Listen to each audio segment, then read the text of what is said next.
Assalamualaikum warahmatullahi wabarakatuh. Halo sahabat inspiratif, berjumpa lagi.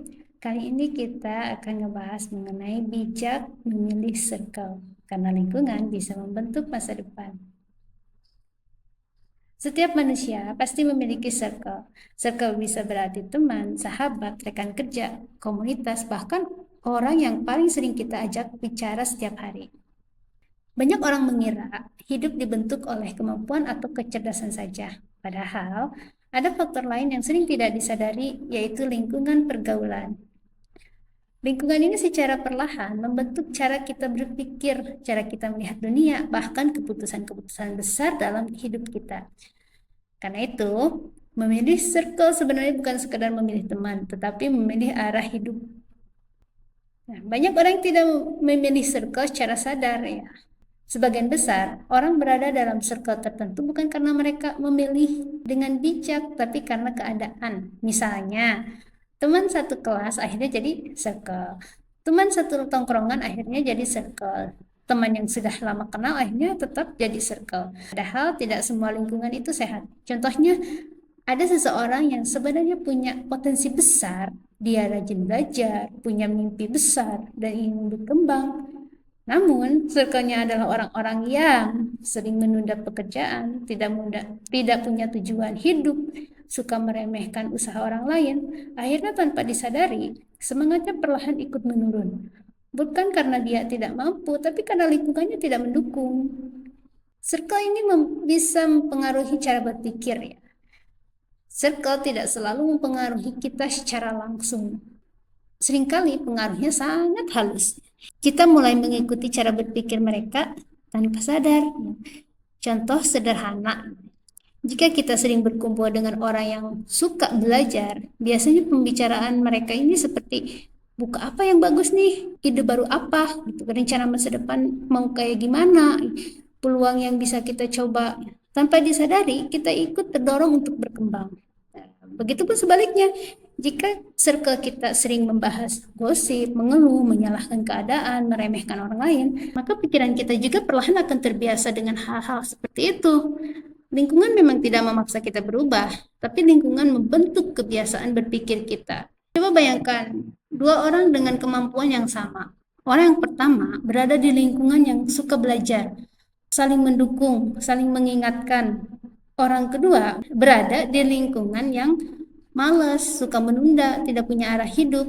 5 tahun kemudian, kemungkinan besar kehidupan mereka akan berbeda jauh. Bukan karena mereka berbeda kemampuan, tapi karena lingkungan yang membentuk kebiasaan mereka setiap hari. Lingkungan kecil yang kita anggap biasa, sebenarnya sedang membentuk masa depan kita. Dalam Islam mengajarkan bagaimana kita memilih teman. Rasulullah Shallallahu Alaihi Wasallam bersabda, umpamaan teman yang baik dan teman yang buruk seperti penjual minyak wangi dan pandai besi. Ini hadisnya sahih, diriwayatkan oleh Bukhari dan Muslim. Hadis ini menjelaskan bahwa teman memiliki pengaruh besar dalam hidup seseorang. Penjual minyak wangi mungkin tidak selalu memberi kita minyak wangi, tapi kita bisa membeli darinya, mendapatkan aroma harumnya, atau minimal merasakan bau yang menyenangkan. Sebaliknya, pandai besi bisa membuat pakaian kita terkena percikan api, atau minimal membuat kita terkena bau asap. Artinya, teman yang baik membawa manfaat, sedangkan teman yang buruk membawa dampak negatif, meskipun kita tidak selalu menyadarinya. Circle yang baik bukan selalu circle yang membuat kita tertawa paling keras. Circle yang baik adalah mereka yang membuat kita bertumbuh. Ciri-cirinya biasanya kita mengingatkan saat kita salah, tidak iri ketika berhasil, mendukung ketika kita ingin berkembang, mengajak kepada hal yang baik. Contohnya, misalnya, jika kita malas belajar, mereka mengingatkan, ayo belajar, semangat ya belajarnya, jangan malas-malesan, misalnya gitu. Atau jika kita punya rencana baik, mereka mendukung. Jika kita melakukan kesalahan, mereka menegur dengan cara yang baik. Circle seperti ini tidak selalu membuat kita nyaman, benar kan ya? Kita terus ada yang mengingatkan kita, misalnya mengajak kepada kebaikan, itu kadang suka membuat kita nggak nyaman gitu. Tapi mereka membuat kita menjadi lebih baik. Nah, adapun circle yang tidak sehat, sebaliknya nih, ada juga circle yang tanpa sadar justru membawa kita ke arah yang kurang baik. Misalnya ya, menormalisasi kebiasaan buruk, mengejek orang yang ingin berubah. Cie, tumben misalnya pakai kerudung lebar, misalnya gitu ya. Itu kan ejekan mungkin ya. Meremehkan usaha orang lain, membuat kita merasa kecil atau tidak berharga. Contohnya misalnya seseorang ingin mulai rajin belajar atau memperbaiki diri, tetapi circle-nya kurang bagus ya. Akhirnya mereka berkata, buat apa serius-serius? Hidup santai aja misalnya. Kamu terlalu ambisius. Akhirnya orang tersebut ragu untuk berkembang. Bukan karena dia tidak mampu, tapi karena lingkungannya menahan langkahnya.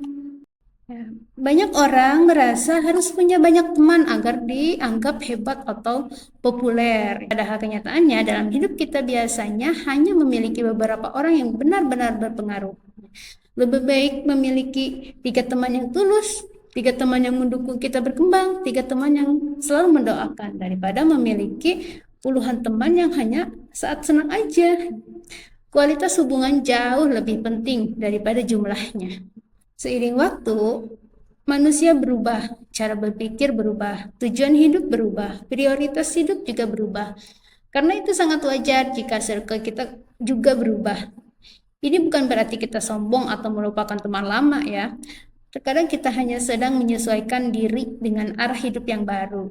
Jika kita ingin hidup yang lebih baik, maka salah satu langkah yang perlu kita lakukan adalah memperbaiki lingkungan kita.